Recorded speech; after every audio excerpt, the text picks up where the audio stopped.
ആദ്യ മത്സരത്തിൽ ഡക്കായ Indian cricket മഹാരഥന്മാർ.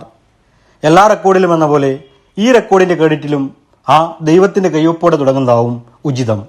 1989 പാകിസ്ഥാനെതിരെ തന്റെ കന്നി മത്സരത്തിനിറങ്ങിയ സാക്ഷാൽ സച്ചിൻ ടെണ്ടുൽക്കർ 2 ബോളിൽ സംപൂജ്യനായി മടങ്ങുകയായിരുന്നു. റാഞ്ചിയിലെ ട്രെയിനുകളിൽ ടിക്കറ്റ് എക്സാമിനറായിരുന്ന ചെറുപ്പക്കാരൻ ഏറെ പ്രതീക്ഷയോടെ ഇറങ്ങിയ ബംഗ്ലാദേശിനെതിരെയുള്ള ചറ്റോഗ്രാമിൽ നടന്ന ഏകദിനത്തിൽ നേരിട്ട ആദ്യ പന്തിൽ തന്നെ റണ്ണൌട്ട് ആകാനായിരുന്നു മഹേന്ദ്ര സിംഗ് ധോണി എന്ന ഇന്ത്യ കണ്ട ഏറ്റവും മികച്ച ക്യാപ്റ്റന്മാരിൽ ഒരാളുടെ ആദ്യ മത്സരത്തിന്റെ വിധി.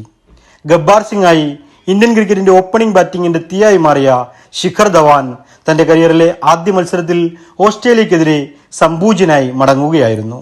ശ്രീലങ്കക്കെതിരെ കളിച്ച് കരിയർ തുടങ്ങിയ സുരേഷ് റെയ്നയ്ക്കും മുരളീധരന്റെ തീ പാറുന്ന പന്തിൽ പ്ലം ബെൽബിയായി സംപൂജ്യനായി മടങ്ങാനായിരുന്നു വിധി.